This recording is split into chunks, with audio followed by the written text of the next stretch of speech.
আসসালামু আলাইকুম। এরিকাজ কিচেনে নতুন আরেকটি রেসিপি দেখার জন্য আপনাদের সবাইকে স্বাগত জানাচ্ছি। আপনারা সবাই কেমন আছেন? আমরা সাধারণত সকালের নাস্তাটা নিয়ে অনেক টেনশনে থাকি। নাস্তার টেবিলে যদি ঘরে তৈরি করা স্বাস্থ্যসম্মত উপায়ে জলপাইয়ের জেলি থাকে তাহলে তো কথাই নেই। আজকে তৈরি করে দেখাবো জলপাইয়ের জেলি। আশা করি আমার এই রেসিপিটি আপনাদের সবার কাছে ভালো লাগবে।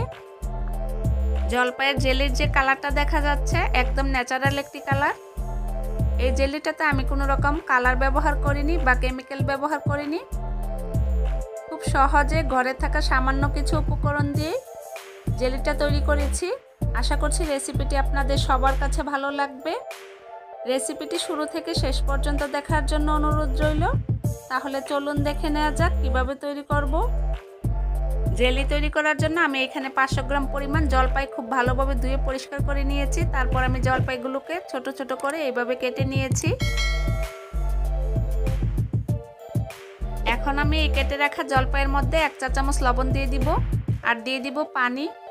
লবণ পানি দিয়ে আমি জলপাইটাকে ভিজিয়ে রেখে দিব 1.5 থেকে 2 ঘন্টার জন্য।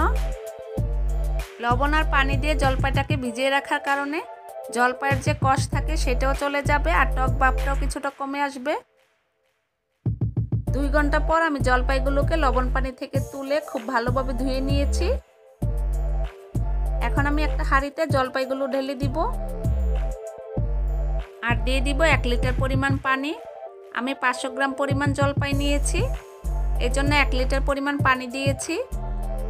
চুলাটা আমি ধরিয়ে দিয়েছি আর অপেক্ষা করব 20 থেকে 25 মিনিট পর্যন্ত। ফিরে আসছি 25 মিনিট পর।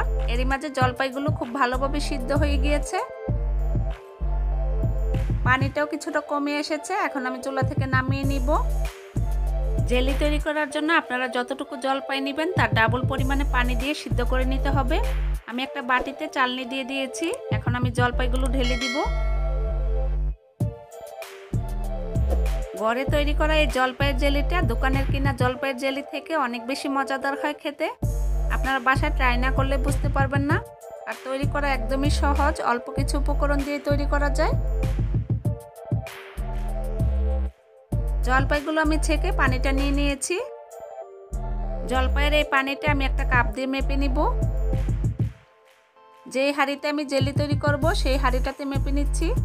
প্রথমে 1 কাপ পরিমাণ পানি দিয়েছি, আরও 1 কাপ পরিমাণ পানি দিয়েছি। এইখানে আমার 2.5 কাপ পরিমাণ জলপাইয়ের পানি হয়েছে আর একই কাপ দিয়ে আমি 2.5 কাপ পরিমাণ চিনি দিয়ে দিব। যতটুকু জলপাইয়ের পানি হবে ঠিক ততটুকু পরিমাণ চিনি দিয়ে নিতে হবে, তাহলে জেলিটা একদম পারফেক্ট হবে। হাঁড়িটা আমি চুলায় বসিয়ে দিয়েছি আর চুলাটা ধরিয়ে দিয়েছি। অনবরত নাড়তে থাকবো। এরই মাঝে মিশ্রণটা বলক চলে এসেছে। দেখুন এরই মাঝে কালারটাও চেঞ্জ হতে শুরু করেছে। এরই মাঝে চিনিটা ভালোভাবে গলে গিয়েছে। আমি 5 মিনিটের মতো জাল করে নিয়েছি। মিশ্রণটা বেশ ঘন হতে শুরু করেছে। এই পর্যায়ে আমি আঙ্গুল দিয়ে চেক করে নিচ্ছি। দেখুন আঠালো হয়ে গিয়েছে। এই পর্যায়ে আমি দিয়ে দিব লেবুর রস।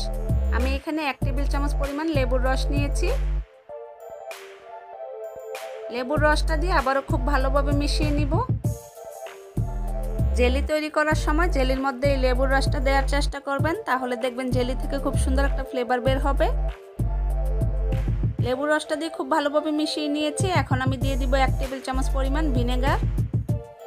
এখানে আমি হোয়াইট ভিনেগারটা দিয়েছি আর এই হোয়াইট ভিনেগার দেওয়ার কারণে জেলিটা দীর্ঘদিন পর্যন্ত সংরক্ষণ করা যাবে।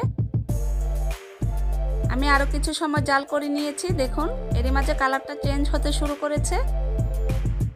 আস্তে আস্তে আরও কিছু সময় যখন এই জেলিটা জাল করে নেবেন তখন দেখবেন জেলিটাতে আরও সুন্দর একটা কালার চলে আসবে। এখানে কোনো কালার ব্যবহার করার দরকার নেই।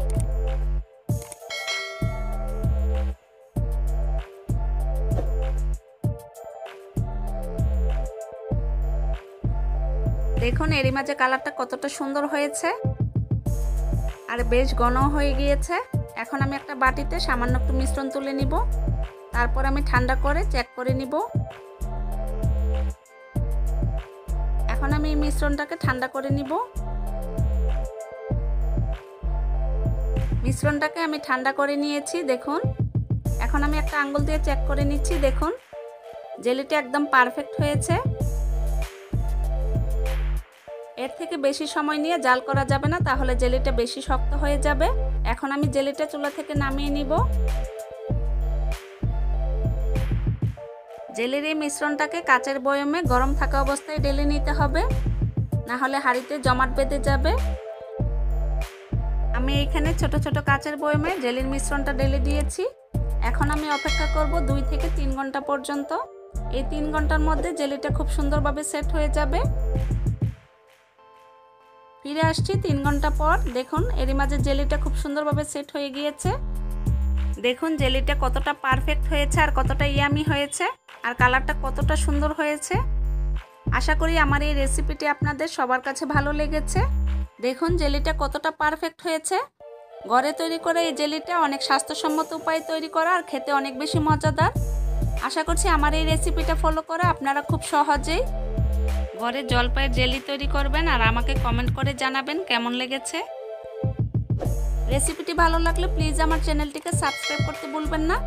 ভিডিওটিতে একটি লাইক দিবেন, সম্ভব হলে ভিডিওটি সবার মাঝে শেয়ার করবেন। রেসিপিটি দেখার জন্য আপনাদের সবাইকে অসংখ্য ধন্যবাদ। আপনারা সবাই ভালো থাকবেন। আল্লাহ হাফেজ।